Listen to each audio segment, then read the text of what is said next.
Well, thank you very much. My name is Kevin Hollinrake. I'm the co-chair of the All-Party Group on Fair Business Banking. Delighted to be here at this amazing venue. Such wonderful hospitality. I promise you, we're not funded by Russian oligarchs. We're funded by the angels, actually. Some fantastic people behind our organisation have put some funding into our respective APPGs, all-party groups, to really tackle economic crime. So we've got a wonderful platform and the wind at our back. Can I thank all our wonderful speakers, our wonderful chaplain, of course. Here, again, somebody else on the side of the angels, on the side of the angels. Everybody here is on the side of the angels, I know that. My partner in tackling crime, Margaret, who does a wonderful job, and for much longer than I have. You've been an absolute champion in this area, of course. Our excellent minister, Damien, he's been so fantastic. He's engaged so much on this, and I know he really wants to tackle this just as much as we do. So absolutely the right person for the job and the right person to coalesce all those people across the government to be able to push this stuff forward. Theo, of course, never pulls his punches, but it's very important that we confront the brutal facts. Jim Collins wrote a book called Good to Great, and one of the key business principles in that book, you must confront the brutal facts. So right that we challenged Theo to clamp down on this. And David, of course, David represents, of course, the trade body behind UK banks and financial services. And it is wonderful that you are so supportive of this work, because clearly it could impact on the sector. And we've got to make sure our sector prospers despite the changes we make. But I think we all believe it absolutely can. And everybody I speak to in the financial services sector believes we should do this. So, I mean, the reason we probably haven't done it before, and we have got the wind at our back now, principally because of Ukraine, tragic though that is, we've got to make the best of the opportunity, as Margaret says. The reason we haven't done this before came out of a conversation, John Penrose, who is the government's anti-corruption champion, when Theo resigned in his resignation speech, which was only 4 months ago, actually, incredibly. So it shows how quickly things have moved in this space. But in his resignation speech, he said that the government's dropped its intention to bring forward the Economic Crime Bill Part 1 in this session, this current session.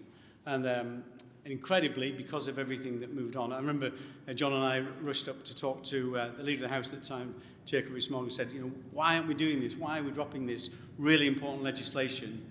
And it kind of a fact that we said, well, it's just not seen as sexy enough. It's not something that really captures the public imagination, which is a bit disappointing, but nevertheless, that's politics for you. But it shows how quickly things have changed. This is sexy now.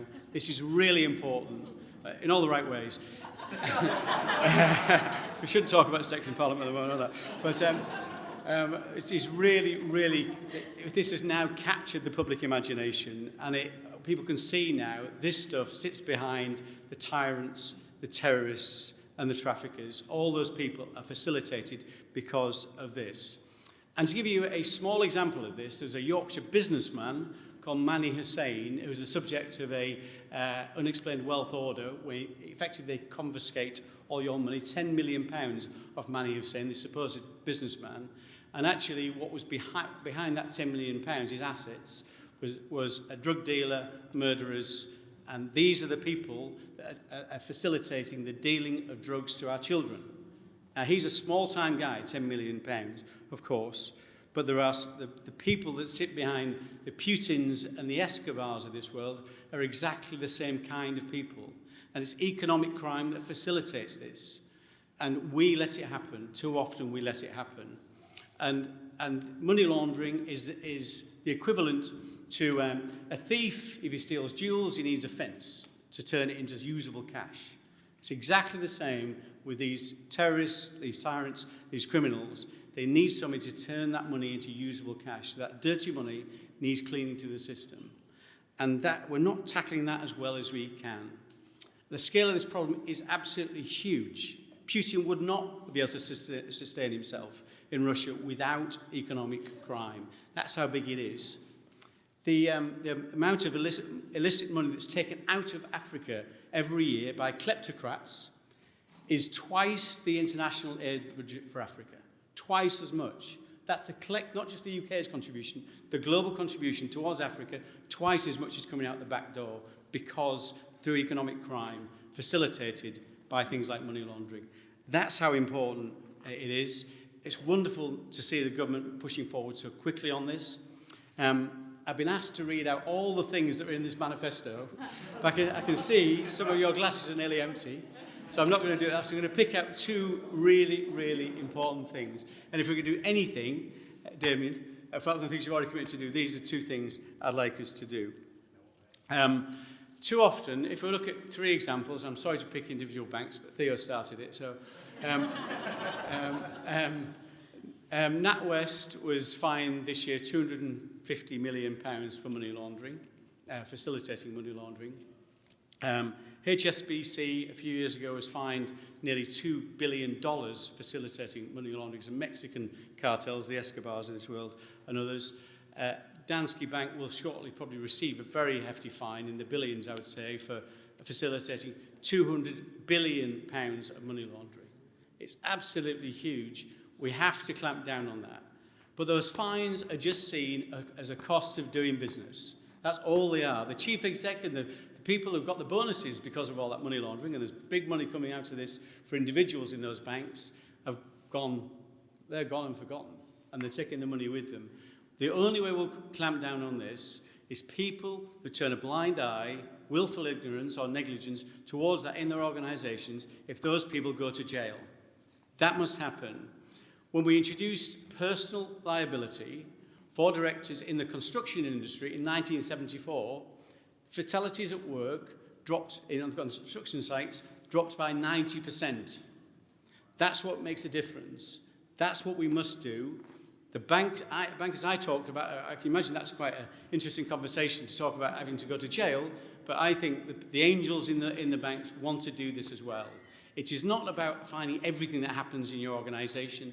It's not about what you could have done. It's just what you should have done. For gratuitous and willful ignorance of the stuff that's happening in your bank, or indeed your tech company or telecoms company, or wherever it is, if you're ignoring this stuff, you should go to jail. That's how serious it is. So personal liability. And the other thing is whistleblowers. Every single case we have dealt with, that one Danske Bank I mentioned, as that information has come to light because of a whistleblower.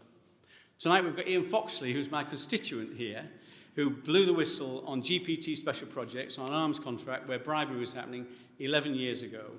They've just been sanctioned in Southwark Crown Court, a rare success for the Serious Fraud Office, to be fair. They pleaded guilty and they had sanctions of about £28 million. We're absolutely right that we clamped down on bribery. Ian has been, without having blown the whistle, and he had a very good job. I won't tell you how much he earned, but it was quite a lot. But he hasn't had a penny for 11 years. 11 years. That's devastating for his family. He's done the right thing. We cannot have a situation where the people that are most important in identifying this information are mistreated in that way, by the state, by us. There's two things we must do for whistleblowers. We must protect them properly, and also we must compensate them properly. Not so much rewards, we're talking about fair compensation. If we get those two things right, whistleblowers and personal liability, I think we will absolutely crucify economic crime. It's that important. And the other things in here as well, and lots of, so read it all, internally digest it, and let's get behind it. Thank you so much for coming. Enjoy the rest of your evening. Thank you.